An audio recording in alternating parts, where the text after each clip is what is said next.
Eh ben, merci d'être venu jusqu'ici. Il y en a, j'ai appris qu'ils venaient de super loin. Un Ariégeois, a priori. Bravo. Non, c'est bon. Je m'appelle Raphaël. Je suis nouvellement retraité agricole. Je suis un peu jeune pour être retraité, mais du coup, moi j'étais paysan à Bézaille pendant 16 ans. Bien accueilli par Domi d'ailleurs. Donc je suis pas d'ici, je suis un néo-rural, néo-bézaïen, néo tout ce que vous voulez. Et moi, juste pour me présenter, moi j'ai un parcours de... J'ai fait beaucoup d'études. Je suis petit-fils de paysan, petit paysan, 8 vaches dans le Bugey, territoire du comté. Donc j'ai des souvenirs de mon grand-père avec ses 4 vaches et son petit pot à traire. Mais voilà, pas du tout grosse coupure générationnelle.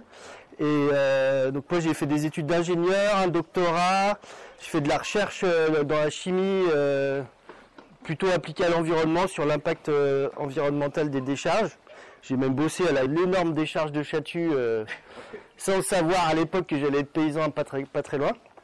Voilà, et du coup en 2007, 2007, je sais plus, j'ai arrêté ce boulot-là et je me suis formé à l'agriculture. C'est ce qui m'a amené dans la Drôme, donc via un centre de formation pour adultes là qui était à Die. De là, quelques stages, un petit contact au détour d'une table de marché va voir un gars à Bézaille qui a une ferme un vieux garçon, prenez-le pas mal pour ceux qui sont... mais voilà, quelqu'un qui était avec sa mère, qui avait pas de descendance, qui cherchait à transmettre et qui avait vraiment un point d'orgue à ce que ces terres partent pas à l'agrandissement d'autres structures. Un paysan à l'ancienne, qui avait converti sa ferme en bio une bonne dizaine d'années auparavant, qui était un peu en perte de vitesse et besoin de redynamiser ça. Donc on a repris la ferme avec un collègue, à 3 au début, donc en maraîchage et en brebis laitière, transformation fromagère. Donc à partir de zéro, on a repris une ferme de 50 hectares en polyculture, on va dire, luzerne céréales. Et de là, on a donc monté cette ferme, appris le métier, je vous passe les détails. On a tout de suite vendu à la ferme nos légumes, le fromage. Après on a installé un paysan boulanger, donc du pain. Ce marché à la ferme, il a perduré pendant les 16 ans de vie de ma carrière agricole, on va dire. Et puis, parallèlement à ça, il y a une dizaine d'années, la commune, elle refait un peu le son du village, elle fait ce bâtiment, ce petit local commercial. Voilà, ça vit, ça vivote, c'est sans queue ni tête, c'est des petites épiceries sans âme où il y a des produits de merde plus chers qu'ailleurs. Non, vraiment des produits qu'il faut aller chercher, quoi. Enfin, c'est vraiment pas des bons produits. Donc voilà, on regarde ça un peu de loin. Et puis il y a 2 ans, après la 4e gérance ou la 3e gérance, 4e, ça liquide. Le gars part en laissant des ardoises un peu partout et du coup le local est dispo. Nous à la ferme, ça fait 16 ans qu'on vend. On a une grosse clientèle, mais ça reste une ferme. Pas forcément très adapté à accueillir comme il faut les clients, et puis du coup on rencontre un nouveau bézaïen qui pareil en reconversion professionnelle, donc c'est Jean-Phi, celui qui vous accueillera quand vous visiterez l'épicerie, et on commence à discuter de tiens, ce serait cool de reprendre l'épicerie et puis vendre des légumes, enfin nos produits là, ça serait ouvert plus souvent, et surtout on sortirait de notre ferme, parce que là du coup dans notre ferme on est un peu... on s'adresse à des gens qui ont cette éducation d'aller dans la ferme, ou en tout cas qui font cet effort, mais on loupe tout un tas de gens parce que trop loin, parce que des horaires bizarres, parce qu'il y en a qui se sentent pas, comment on pourrait dire, pas dignes, mais ils se sentent pas autorisés à aller dans la ferme parce qu'ils n'ont pas les codes, parce que ils se disent que je sais pas, ça va peut-être être cher, ça va peut-être être ci, ça va peut-être être ça, ou qui sont pas du milieu, qui sont pas ruraux, ou il y a tout un tas de raisons qui fait que on reste sur des gens convaincus, on est entre nous, et là c'est l'opportunité vraiment de s'ouvrir sur la commune, de recentraliser ça, et surtout c'est quand même symbolique que les paysans reprennent le commerce, quoi. On reprend la main sur Et ça cheminait en même temps sur le côté, bon bah voilà, on a fait une ferme bio, on a fait une ferme en circuit court, on a fait une AMAP, un magasin de producteurs, un machin, mais toujours avec le même constat que, bon, bah voilà, c'est fait, mais on n'a pas révolutionné la science non plus, quoi. On fait plaisir à tout un tas de clients, mais sans pour autant, et là c'était un peu rajouter un autre étage à la fusée, de dire, bah il faut rechoper l'aval, quoi, vraiment repartir d'un magasin avec des codes que les gens connaissent, des horaires d'ouverture, des rayons, un achalandage un peu plus complet, et puis surtout voilà, d'être ouvert sur la population. Et du coup voilà, on a commencé à réfléchir à ça. On a très vite rejoint une coopérative, le GRAP, Groupement Régional pour une Alimentation de Proximité. Donc c'est une coopérative qui regroupe une 50aine d'activités autour de l'alimentation, avec une charte éthique quand même assez stricte en termes de qualité, d'approvisionnement, et surtout une grosse en termes de professionnalisation et d'acquisition des outils pour faire ce métier qui, ça paraît pas, mais une épicerie c'est quand même pas le même métier que paysan. Beaucoup de contacts inter-épiceries, donc comme c'est régional, des épiceries en Savoie, dans les monts du Lyonnais, en Ardèche, vers Saint-Étienne, et du coup des échanges qui fait que on a de la salaison de la Chartreuse, nous on échange des picodons qui montent à Lyon ou en Savoie, on a une coopérative de Savoie qui nous fournit des fromages, donc tout un tas d'échanges qui fait qu'on peut avoir une épicerie sans trop que ça soit très compliqué au niveau logistique, une épicerie qui est achalandée qu'avec des produits vraiment sourcés dans le détail, donc avec une qualité, un côté, nous l'épicerie on l'a décrit comme les trois mots qui décriraient le mieux l'épicerie, c'est local, paysanne et convivial. Et du coup, la convivialité, ça, on a décidé qu'elle était conviviale, mais bon, après, c'est pas nous qui allons le décider. A priori, c'est plutôt bien réussi, c'est assez convivial.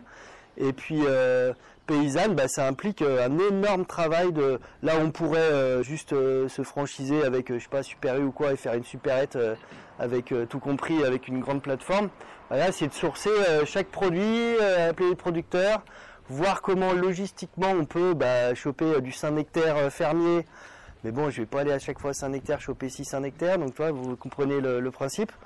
Et du coup, ce lien avec cette coopérative permet ça. Et nous, avec notre réseau, il se trouve que dans la Drôme, on est quand même super bien lotis en termes de production locale très diversifiée. On arrive à avoir on peut dire une petite supérette, mais qui ressemble à un hybride entre un magasin de producteurs et un. Donc vous verrez que c'est quand même 90% bio, mais avec quand même quelques. Le producteur de poulet qui a même pas 1 kilomètre, il n'est pas en bio, mais voilà, on va pas aller chercher. Donc il y a un joyeux mélange toujours avec quand même une nécessité d'avoir au moins la manière de travailler et puis la qualité du produit et la fraîcheur. Voilà pour la présentation. La proximité est prioritaire. La proximité est prioritaire, mais pas à n'importe quel prix. Par exemple, les endives qui sont faits, la manière de produire, ça nous convient pas. Du coup, on va aller les chercher à Montoison, c'est à 15 bornes de plus. Ouais, il y a quand même, on prend pas de la proximité à n'importe quel prix. Aussi pour pouvoir aussi discuter avec la personne, dire nous on serait content de bosser avec toi. Par contre, voilà, notre ligne rouge, c'est ça, quoi. Il y a pas, c'est pas. Et le fait d'avoir été paysan, du coup. C'est aussi bien parce que du coup on peut vraiment discuter et puis faire le lien entre les impératifs de production, les prix, la variation des prix, expliquer pourquoi une endive en grande surface ça vaut rien et là ça vaut quasiment 8-9 euros le kilo. Ouais, expliquer, donc c'est vraiment la complémentarité de tout ce que je faisais avant. Et donc du coup, cette épicerie, au début on est parti sur le GAEC dans lequel j'étais, associé avec Jean-Philippe, au sein au début on a monté une SAS coopérative qui se voulait devenir très vite une coopérative tout bête. Donc le principe de la coopérative, c'est simplement de sortir l'outil de travail du côté. En fait, on peut pas. On travaille à perpétuer l'outil de travail et à rémunérer ceux qui y travaillent, et pas à rémunérer les gens qui détiennent l'outil, ou en tout cas faire quelque chose de capitalistique, dans le sens où on travaille un peu ce qui se fait en agriculture, où bon, on se paye pas grand chose, on amortit du matos et tout, mais quand on partira à la retraite, là c'était l'inverse, de se dire on va se détacher de ça et on va essayer de faire un outil qui soit collectif, que les gens y travaillent, et quand ils y travaillent, ils soient rémunérés pour leur travail, mais que quand ils partent, ça met pas en péril, et que ce soit un outil qui se perpétue, parce qu'on sait qu'humainement, ça va, ça vient, et du coup, qu'on monte pas ça pour rien et que ça se casse la gueule dans 5-6 mois, et du coup que ça soit, s'il y a d'autres gens du village qui veulent participer au projet ou le transmettre et tout, que ça soit pas un problème patrimonial de dire le fonds de commerce il a 100 000, alors non, personne, du coup on ferme. Ouais, c'était ça. Donc on est parti là-dessus, et du coup ça marche tellement bien que moi, à la fin de la saison dernière, qui a été une saison particulièrement chiante et pénible, je pense un peu pour tout le monde, mais moi je l'ai mal vécu. Ma 16e saison, elle était assez pénible. Et puis voilà, j'avais fait un peu le tour du maraîchage, et du coup j'ai switché l'année dernière, j'ai arrêté mon activité à la ferme pour passer à 100% à l'épicerie, donc rejoindre Jean-Phi. Donc maintenant on a bientôt 1 an d'ouverture et on est 2 temps plein et demi à peu près à travailler. Donc on est ouvert du lundi au samedi avec des horaires. Donc on voulait aussi un peu casser les codes une supérette à voyage qui est tout le temps ouvert, quoi. Ouais, c'est pour ça aussi que ça se casse tout le temps la gueule, c'est que un village ça a des moments où ça vit, puis des moments où c'est plutôt calme, surtout des villages un peu dortoirs comme ici. Donc on s'est dit on va pas faire l'erreur d'ouvrir, devoir payer des gens pour tenir les ouvertures, puis après se rendre compte que finalement donc on est parti sur tous les après-midi de la semaine de 15h30 à 19h30, le mercredi matin comme aujourd'hui, et puis le samedi matin, pour garder nous on avait un rythme à la ferme de lundi soir et samedi matin, donc pour pas perdre les gens qui venaient à la ferme. Et du coup, ça permet que quand on ouvre, tout est prêt, c'est prêt pour ouvrir, pour accueillir les gens, il y a beaucoup de monde. Et quand on ferme, soit on travaille pas, soit on réceptionne, on passe les commandes. Donc c'est plutôt positif et les gens, de toute façon, ils s'habituent, parce que c'est à ça qu'on voit qu'on a fait des choix aussi plutôt cohérents en termes de produits et de qualité. C'est que on a du pain, mais que les après-midi. On se dit mais bon, l'après-midi les gens donc oui, forcément les gens ils ont l'habitude d'acheter le pain le matin.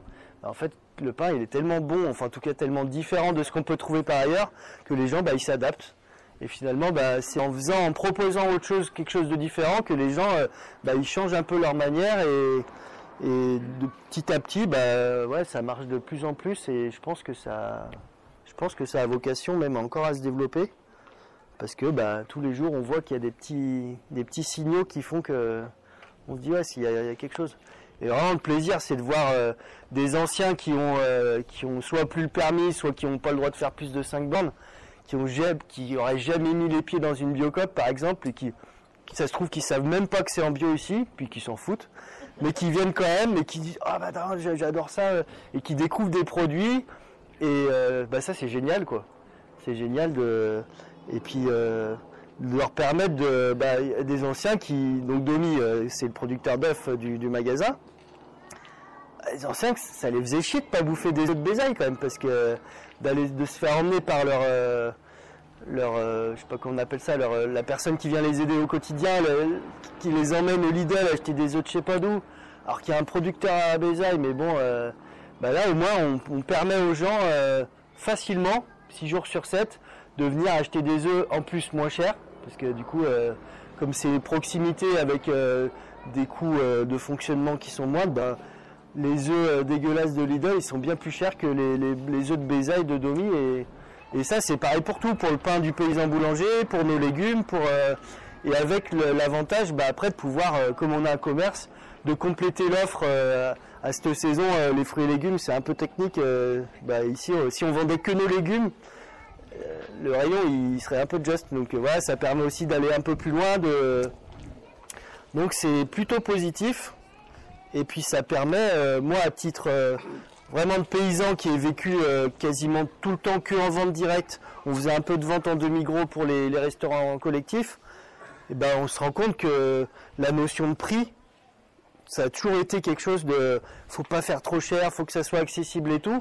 Ben en fait de tenir un commerce, de voir les prix qui se pratiquent, de voir les mercuriales qui arrivent des grossistes et tout, on se rend compte qu'on est complètement à côté de la plaque et que la marchandise qu'on fait avec la qualité qu'il y a et le frais, enfin l'aspect fraîcheur et tout, ben en fait là du coup on a forcément augmenté nos prix et il n'y a pas une fois où il y a un client qui m'a dit voilà c'est cher. Donc en fait il y avait cette notion aussi de se dire merde je dis pas qu'on crevait la dalle, hein. Enfin moi j'ai jamais crevé la dalle en étant paysan, mais je pense qu'on n'est pas conscient de la qualité de ce qu'on produisait et du prix que ça vaut en fait.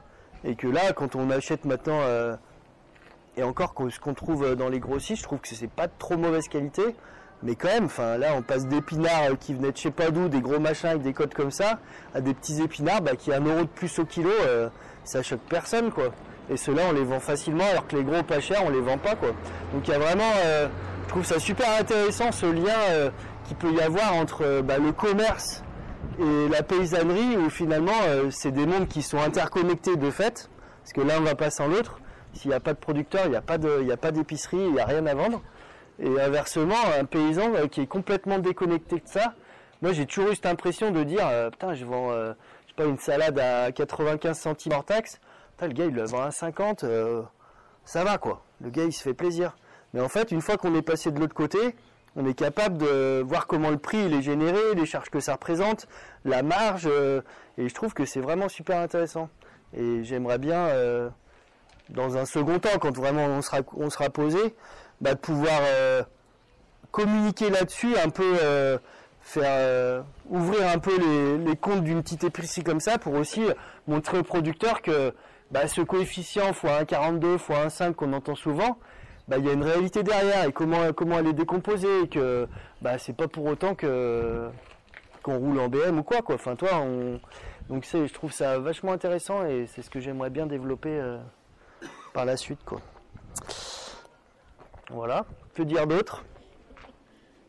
Le petit café associatif. Ouais. Alors du coup la partie je vous ai dit tout à l'heure paysanne, bon ça c'était facile, local on a sourcé ce qu'il fallait, et convivial, convivial ça voulait dire il faut qu'il y ait un lieu où quand on se croise on puisse dire où c'est qu'on s'assoit et où c'est qu'on boit le café quoi. Et donc comme le local est relativement grand, en tout cas largement suffisamment grand pour une petite épicerie, on a séparé une partie du local et on a fait un appel à la population. Nous on ne pouvait pas monter un café, un machin, c'était un peu compliqué. On a fait un appel à la population pour que se constitue parmi les volontaires une association qui reprenne une licence 4 en sommeil que la mairie avait racheté au dernier bar de Bézaille et monte un café associatif.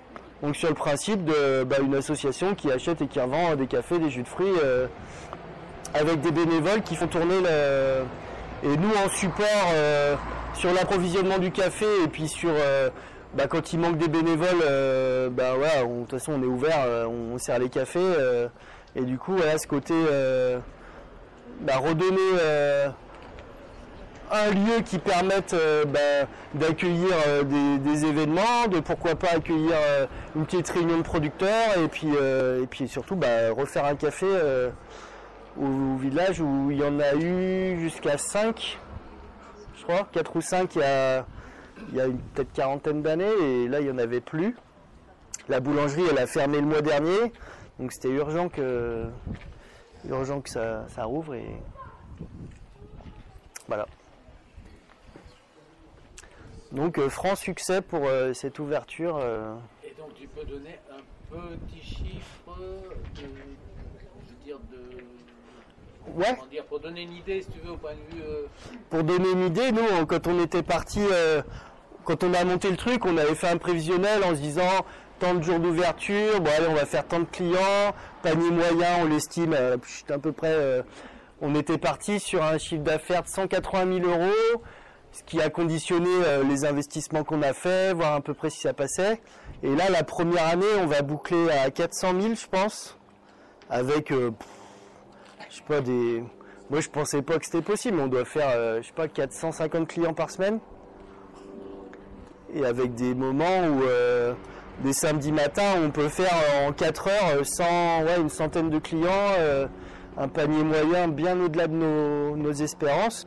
Et du coup, la capacité de salariés de temps plein et demi, bon au SMIC, hein, c'est pas des salariés mirobolants, mais économiquement ça fonctionne. On a fait dès le début c'est ce qui est dur dans le métier et qui s'apprend, qu'on adapte.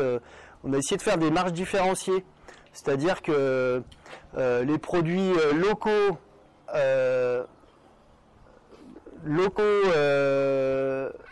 les produits de première nécessité, donc fruits, légumes, tous les trucs comme ça, on fait une marge, je simplifie parce que c'est un peu plus compliqué, mais une marge à 25%, c'est-à-dire que quand on achète quelque chose à 1 €, quand on le vend à 1,50 €, il y a 25% qu'on garde pour nous pour payer tout ce qu'on a à payer. Des produits qui sont un petit peu moins de nécessité, qui sont un peu moins dans ces critères, on va monter à 28. Et tous les produits industriels, bio ou pas bio, n'importe, on monte à 33. Et vraiment, les trucs genre le pack d'Heineken, les petits trucs comme ça qu'on a mis pour que certains aient quelques petits repères, là on fait à 35.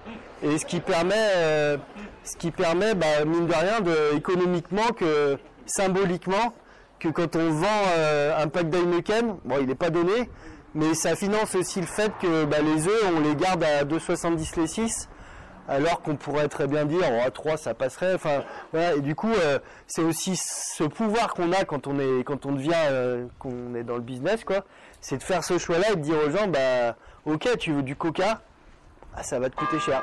Mais par contre le jus de fruits, le jus de pomme bio qui est du coin, quoi, et au litre il est moins cher que le coca, donc c'est des choix qui nous permettent de aussi voir que c'est des choix politiques en fait, qui fait que les gens ils choisissent pas forcément de se nourrir mal, c'est juste que politiquement il y a des choix à faire, de se dire non désolé, le coût, ce qu'on appelle les coûts, les extériorités, les coûts sociétaux ou environnementaux de certains produits, personne ne les paye. On croit que c'est pas. Nous, on choisit de les faire payer et du coup de rétrocéder cette baisse de marge sur des produits où il y a un bienfait, soit en termes nutritionnels, soit en termes d'économie locale, soit en termes de. Et en fait, c'est la concrétisation de se dire que localement, à chacun à sa petite échelle, surtout quand on est dans le business, en fait, il y a vraiment ce côté, le pouvoir économique, il est là, il est au niveau, là, de faire ce choix-là, de dire, le coca, la prochaine, peut-être prendre le jus de pomme, finalement, déjà les gamins, ils le boivent moins vite, puis ça coûte moins cher. Et puis petit à petit, de changer les habitudes, et finalement, pouvoir dire aux gars, des pommes, si t'en as un peu plus l'année prochaine à presser, ça serait pas mal, parce que du jus de pomme, on en vend bien. Et vraiment, c'est cette prise de conscience que j'ai eue à force de se dire c'est bien ce qu'on fait, mais le modèle agricole il changera pas par les paysans, quoi. Il changera que quand par la fourchette, quoi. On dit toujours de la fourche à la fourchette, mais en fait c'est l'inverse, quoi. C'est vraiment agir sur la souveraineté alimentaire, sur la démocratie alimentaire, de se dire collectivement on a tous envie de bouffer de la merde qui nous rend malade, dont on sait. Non, collectivement, on aimerait bien tous bouffer bien. Du coup, comment on fait pour faire en sorte que on génère cette demande qui vont faire que les paysans ils vont se dire comme il y a eu à un moment la bio, il y a de la demande, tout le monde va en bio. Ouais, mais bon, si c'est une demande en mode bulle spéculative et tout, on voit ce que ça a donné, ça se recasse la gueule. Et c'est vraiment, moi je trouve que c'est vraiment intéressant de changer le paradigme et dire non, ça repasse, c'est les consommateurs qu'il faut faire évoluer. Donc voilà. Et sur tes 400 000 €, par rapport aux 4 catégories, globalement, tu as quel pourcentage? Nous, la marge consolidée à la fin, c'est 25%. Quand on enlève les pertes, la démarque et tout. C'est-à-dire que sur les 400 000 euros de chiffre d'affaires, nous, on a 100 000 euros de marge. C'est 400 000 hors taxe. Hein, donc, voilà. Et sur ces 100 000 euros de marge, en gros, on a en masse salariale un peu moins de 60 000 euros. Et après, on a un loyer très modéré pour l'instant, parce que la mairie, ils nous ont quand même bien aidé à faire un loyer modéré. Puis après, c'est des lecs. Et donc, il y a 300 000 euros qui servent à acheter les produits. Qui... Là où un commerce, je suis pas spécialiste, peut-être qu'il y en a qui savent, mais je pense qu'un commerce traditionnel, ça doit être peut-être plutôt vers les 33. Je peux me permettre de répondre, moi je suis boucher de métier. On est sur des marges de 35 à 42%. Ouais, voilà, ça dépend de... Selon les produits. Ouais. Pareil, on a une démarche où ce sur quoi on sait qu'il va y avoir une demande, eh bien, on est capable de marger un peu plus et inversement. Ouais. Bah, c'est le jeu du commerce. Hein, c'est le jeu du commerce. Voilà. Des questions? Juste par rapport aux produits non bio, Oui. la garantie que les gens c'est la confiance en nous. Bah, nous, déjà, on a fait le choix, comme historiquement, nous, on est maraîchers bio ici, pour pas perdre les gens, le rayon fruits et légumes, on essaie de le garder bio. Parce que si on commence à mélanger bio dans les fruits et légumes, là, ça devient vraiment complexe. Et après, la volaille, tout le monde le connaît, Papy Volaille, c'est super connu localement. Le gars, il abat, je crois, 120 jours au début, il va jusqu'à 180, il produit sa bouffe, il achète du soja pas dégueu dans le sud-ouest et tout, donc c'est propre. Et on est capable de... La viande de porc avec laquelle on travaille, alors à Charpey, j'ai un peu plus de mal, je peux un peu moins en parler, mais la salaison du Diois avec qui on bosse, c'est des cochons qui sont élevés dans le Diois, qui sont tués à 10, qui sont transformés là-bas, il n'y a pas de sel de nitrite, enfin toi on a des éléments pour répondre aux questions des clients quoi. Après, bah voilà, si on me demande mon avis pur et dur, je dis oui, les cochons, ouais, t'aurais pas envie d'aller visiter l'élevage. Mais pour autant, si t'as envie de visiter un élevage qui va te plaire, je vais te montrer ce que ça vaut. Et après, on va en discuter de est-ce que t'as envie de manger un saucisson de temps en temps quand même. Mais l'avantage, c'est ça, c'est de pouvoir... moi, comme je connais quand même bien le milieu agricole et plein de filières, et comme j'ai fait pas mal de commissions d'installation, les chiffres, je les maîtrise. Et du coup, c'est bien de pouvoir expliquer, de dire, en fait, voilà, le vrai prix des choses, c'est ça, quoi. Et le prix, il a vraiment une connexion avec la qualité qu'on mange, ou en tout cas la manière de la produire. Et de toute façon, il n'y a pas de... Et après, on essaye Toi, l'ail, il y a un producteur... Là, on a de l'ail bio du Gers, parce qu'on n'en trouve plus dans la Drôme, alors que... Tu dis, on est producteur d'ail dans la Drôme, il n'y a pas d'ail dans la Drôme. Bon, la saison a été merdique. Mais du coup, là, il vient... là, il a multiplié par 2. Alors que là, il n'est pas bio. Donc, les gars, je leur explique. Pourquoi... Qu'est-ce qui fait que l'ail pas bio, il est moins cher? Pourquoi il est plus joli? Pourquoi ils se prennent des grosses votes pareilles, hein, c'est bien. C'est que ça engage la discussion de... Et puis après, on aborde les sujets un peu plus techniques des pesticides, de tout ça, et dire, il n'y a rien sans rien, quoi. Enfin, si on a envie de vivre dans un environnement un peu moins dégueu et un peu moins mortifère, faut accepter de mettre un peu d'argent dans sa nourriture plutôt que dans ses téléphones ou ses loisirs et tout ça. Et là, bon... C'est là où tu es pris entre tes commerçants, donc il ne faut pas non plus se fâcher avec tout le monde. Mais quand même, c'est quand même bien de... Toi, quand il y en a, ils sont un peu vindicatifs. Ils disent, là, il a doublé. Je dis, ouais, en fait, il m'en reste un peu si vous voulez celui-là. Enfin, toi, ça n'a pas de... Mais voilà, c'est tout l'enjeu du... Et pour le coup, pour avoir été à Super U la semaine dernière et avoir fait un tour du rayon fruits et légumes, franchement, en tarif, il n'y a rien à dire. Hein. Il y a plein de trucs où on est soit très bien placé, soit vraiment moins cher, quoi. Donc je me dis, s'il n'y a même pas une histoire de prix, c'est vraiment aussi cette notion de dire, à partir de quand les gens ils vont se dire, mais c'est bien, parce que sinon il y aurait vraiment trop de monde. Mais là, je pense qu'on touche 10% de la population du village. C'est mon estimation, hein, mais quand je dis 10%, c'est 10%. Hein.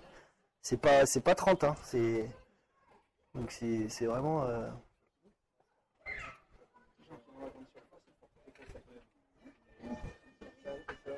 Côté financement, sans faire de la pub, est-ce qu'il y a des banques qui sont plus intéressantes, voire un peu éthiques, pour aider ou pas? Bah nous on n'a pas eu besoin de... En fait c'est le GAEC qui a financé la porte-trésorerie et on a fait un petit... Du coup comme on était avec le Crédit Agricole, on est passé avec le Crédit Agricole. Mais non, je pense que ça dépend vraiment... Enfin localement, enfin ça dépend beaucoup du conseiller, de la caisse locale, puis du feeling quoi. Moi je sais que... Ouais non, là il n'y a pas de... Et surtout le budget d'un truc comme ça, c'est 30 000 balles je crois.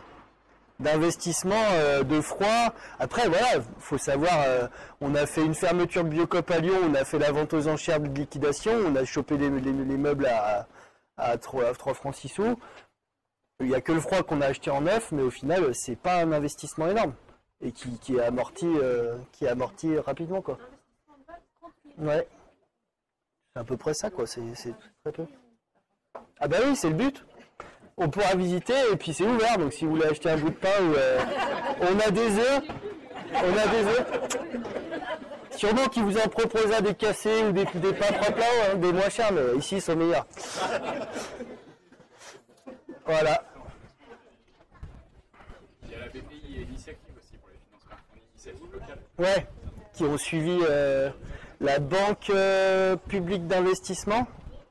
Ça, c'est la partie Jean-Phi, où Jean-Phi, comme il était en porteur de projet reconversion, il a été suivi, mais je sais pas, c'est quoi, c'est des prêts à taux zéro de trésorerie, ouais. En fait, le dur pour ouvrir un truc comme ça, c'est le stock. C'est qu'il y a 30-40 000 euros de stock.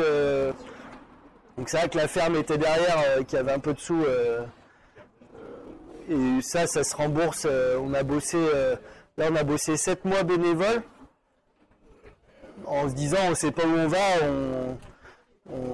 On a redéfini les contours du bénévolat en entreprise. Et puis voilà. Et en fait, en 7 mois, on a remboursé le stock. On a fait un peu de trésor. Et comme Jean-Phil avait un peu de chômage, ça a permis de lancer le truc. Et au bout de... Même pas... avant la fin du premier exercice, on a déjà lancé les rémunérations, les contrats de travail et tout. Donc c'est vraiment pas... Ouais, c'est du commerce, quoi. La valeur ajoutée, elle n'est pas la même qu'en agriculture où tu rames. Là, le commerce, c'est un peu... ouais, c'est quand même pas... c'est pas la même, quoi. Mais bon. Et ben non. Non, mais j'ai revendu mes parts du GAEC. Et du coup, on a un lien de... Moi, je commande et je me fais livrer. Mais moi, faire un rayon légumes, du coup, c'est mon métier. Du coup, même quand je dois commander, puis je connais tous les paysans, leurs spécialités, de la précocité des tout. Donc, du coup, après, c'est qu'une histoire de logistique, quoi. C'est de se dire, est-ce que faire 30 bornes pour aller chercher 100 kilos de carottes, bah en fait, même à 40 centimes du kilomètre, bah c'est mort. Tu bouffes ta marge, c'est débile de faire ça. Donc, bah oui, ça vaut le coup de commander. Enfin, c'est aussi mettre des chiffres sur les réalités. Et il y a des fois, on fait des trucs en agriculture où, ouais, bah oui, c'est pas de la gestion d'entreprise, c'est de l'agricole, quoi. On va en Bretagne voir un tracteur et puis quand on revient, on se dit, ah non, machin, il est un peu cher. Bah ouais, mais tu vas y aller 2 fois, plus le transport, au final, ouais, plus les 3 jours que tu as perdu, bon. Bah toi, c'est un peu le côté plaisir passion de l'agricole où il y a des fois on se dit bah ouais, mais il y a de la gestion où il y a des trucs qu'il faut pas faire, quoi, parce qu'économiquement ça n'a pas de sens. Bon bah